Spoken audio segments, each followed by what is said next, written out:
कुख्यात पत्रकार रवीश कुमार, जिसको खबीश कुमार भी लोग कहते हैं क्योंकि वो हमेशा इस तरह की बातें करते हैं, झूठ फैलाने का काम करते हैं और झूठों का ही साथ देते हैं। इस बार ट्विटर पर 3 साल बाद रवीश कुमार ने वापसी करी है, क्योंकि झूठ फैलाने वाले कुछ ऐसे पत्रकार जो 26 जनवरी को गणतंत्र दिवस परेड में डिस्टर्ब करने के लिए किसान आंदोलन के नाम पर बवाल कर रहे थे दिल्ली के अंदर, नोएडा उत्तर प्रदेश पुलिस और दिल्ली पुलिस ने केस दर्ज किया है और उनकी गिरफ्तारी शुरू कर दी है, उनके खिलाफ कार्रवाई शुरू कर दी है।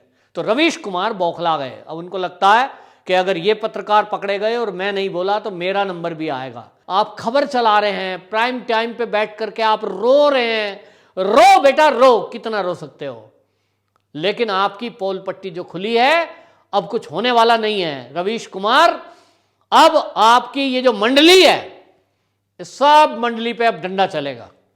नमस्कार, मैं हूं पवन त्यागी। कुख्यात पत्रकार रवीश कुमार, जिसको खबीश कुमार भी लोग कहते हैं क्योंकि वो हमेशा इस तरह की बातें करते हैं, झूठ फैलाने का काम करते हैं और झूठों का ही साथ देते हैं। इस बार ट्विटर पर 3 साल बाद रवीश कुमार ने वापसी करी है। इस बार 3 साल बाद ट्विटर पर वापसी करने का मतलब क्या है?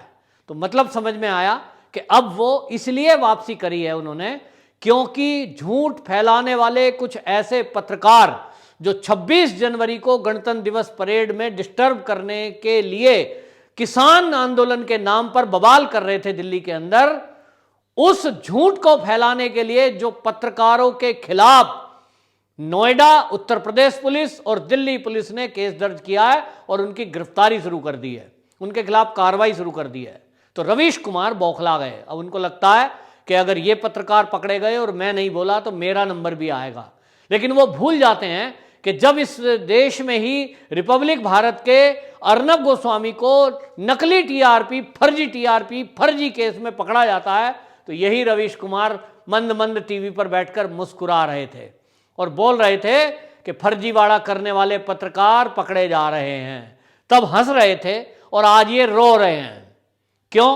क्योंकि आज राजदीप सरदेसाई के ऊपर केस दर्ज हुआ है, आज मृणाल पांडे के ऊपर केस दर्ज हुआ है, सिद्धार्थ वरदराजन के खिलाफ द वायर का जो एडिटर है उसके खिलाफ केस दर्ज हुआ है, और इनका एक दोस्त है मनदीप पुनिया, उसको तो दिल्ली की पुलिस ने पकड़ ही लिया है क्योंकि वो झूठ फैला रहा था और दंगाइयों को उकसाने का काम कर रहा था, दिल्ली पुलिस के विरुद्ध काम कर रहा था, उसके खिलाफ सबूत हैं।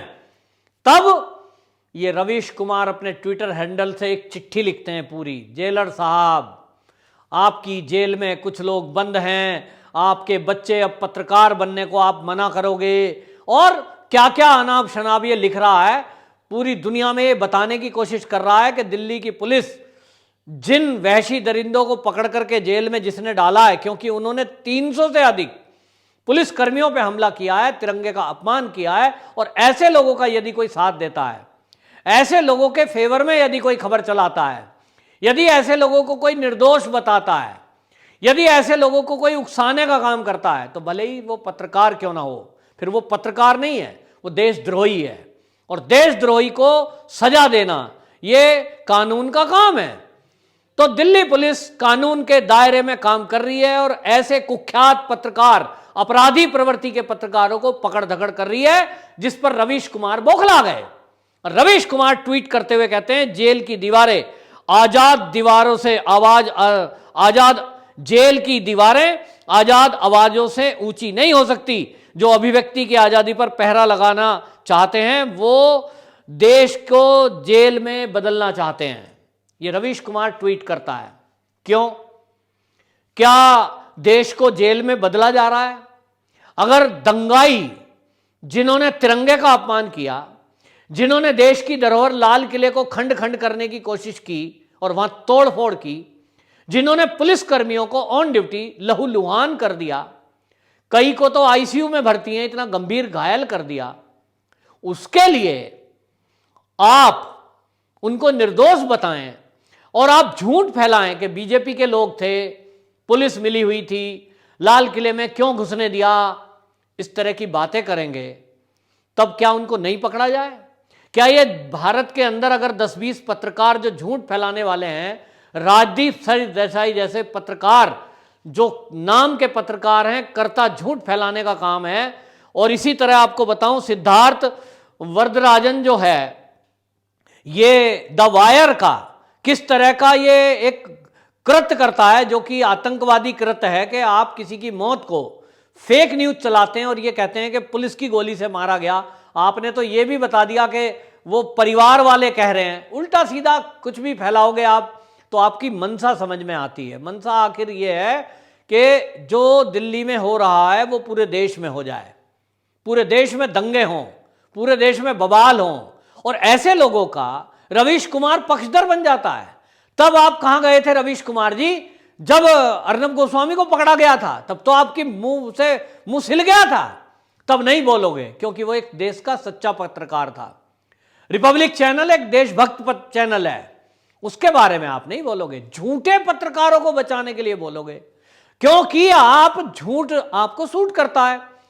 आपका तो भाई कांग्रेस ही है, कांग्रेस के टिकट पे चुनाव लड़ा है, तो कांग्रेस भी झूठ ही फैलाती है। और ये सारा दंगा फसाद जो कराने की जड़ में है वो तो कांग्रेस ही है, कम्युनिस्ट हैं। उन्होंने ही अच्छे ये जो 3 कृषि बिल हैं उनको झूठ झूठ बोल करके खराब बताकर पूरे देश में आग लगाने की साजिश करी है। उसमें खालिस्तानी एंगल है, उसमें नक्सलवादी एंगल है, और अब उसका खुलासा हो रहा है तो आपको बेचैनी हो रही है। अब आप ट्विटर हैंडल पर दोबारा आए हैं, क्या दिखाना चाहते हैं? क्योंकि लोग आपको देखना चाहते हैं, सुनना चाहते हैं, तो रवीश कुमार से क्या उम्मीद की जाएगी?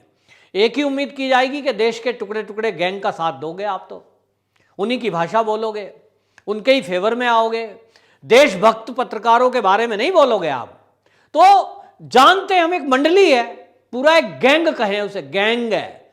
इस देश में गैंग है। एक पत्रकार वो हैं जो हमेशा देश विरोधी गतिविधियों में गिद्ध की तरह दृष्टि रखते हैं कि कहां लाश गिरे और कहां उसे नोचने जाएं। तो आपको जातिगत दंगे कराने में मजा आता है। आपकी पूरी वो जो ग्रोहबंदी है वो इसीलिए है कि आप खोजते हैं कहां जातिगत आधार मिल जाए, कहां भाजपा की सरकार है। भाजपा की सरकार होगी तब आप वहां जरूर जाएंगे। आपका वो गिद्धपना जो गैंग है गिद्ध वाला वो जरूर जाएगा। तो रवीश कुमार का वो गैंग दिल्ली में भी गोली चलवाना चाहता था कि पुलिस गोली चलाए ताकि हम दिखाएं कि मोदी सरकार ने किसानों को मारा। अब ऐसा नहीं हुआ तो फर्जी फोटो ला रहे हैं पुरानी निकाल के, 1-2 साल पुरानी पता नहीं कहां से फोटो ला रहे हैं, वीडियो क्लिप बना रहे हैं और उसको अपने ट्विटर हैंडल से, सोशल मीडिया प्लेटफॉर्म से प्रसारित कर रहे हैं। तो झूठ फैलाने की जिम्मेदारी आपने ली हुई है, लेकिन अब ऐसा नहीं चलेगा। अब आपका झूठ तुरंत पकड़ा जाता है क्योंकि देश के लोग भी अब एक्टिव हैं। पहले मीडिया का काम आपके पास था, लोग देखते थे भाई मीडिया में जो पत्रकार बता रहा है वो ठीक ही होता होगा, लेकिन अब मीडिया पे सोशल मीडिया हावी है और सोशल मीडिया प्लेटफॉर्म पर आज दिमाग के रखने वाले लोग, दिमागदार लोग, बुद्धिजीवी लोग एक्टिव हैं और इसलिए आपके हर झूठ को पकड़ लेते हैं। रवीश कुमार आपने एक ट्वीट किया नहीं, पीछे से पूरी हिस्ट्री खोज के लोग ले आते हैं और आपके सामने रख देते हैं, आपके झूठ को पकड़ लेते हैं और इसलिए आपका यह झूठ भी पकड़ा गया कि आप किस तरह से झूठे लोगों के साथ आ रहे हो। तो हर झूठ को आपको पकड़ लेते हैं, आपकी हर बात का मतलब पता लग जाता है। आपको ये क्यों हुआ इस समय ये समझ में आ रहा है, क्योंकि ये सारा जो आंदोलन है, ये जो खालिस्तानी मूवमेंट है, इसके पीछे तो चीन है और चीन कम्युनिस्ट एक ही है और इसलिए चीन ने कहा होगा, आपको भी कहा होगा, हाँ भाई रवीश कुमार तुझे हम इतने दिन से पाल रहे पोस रहे हैं तो भाई क्यों नहीं ट्वीट करता, अपना अकाउंट चालू कर, लिख, तू भी लग जा काम पे।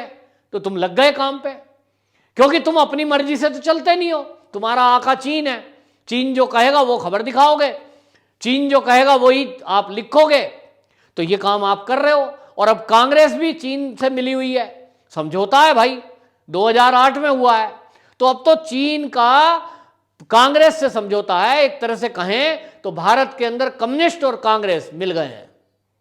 तो बंगाल चुनाव में तो घोषणा ही कर दी, कांग्रेस और वामपंथी दल मिलकर लड़ेंगे, तो सारे खुलासे हो रहे हैं। अब ऐसे में आप कैसे चुप रह सकते थे हैं? आपके दल के लोग पकड़े जाएं, राशुका में बंद हों, हो, उनके खिलाफ कार्रवाई हो, तो आप मौन कैसे रह सकते थे? और इसलिए अब आप की बौखलाहट समझ में आ रही है। आप उनके पक्ष में पत्र लिख रहे हैं, आप खबर चला रहे हैं, प्राइम टाइम पे बैठ करके आप रो रहे हैं।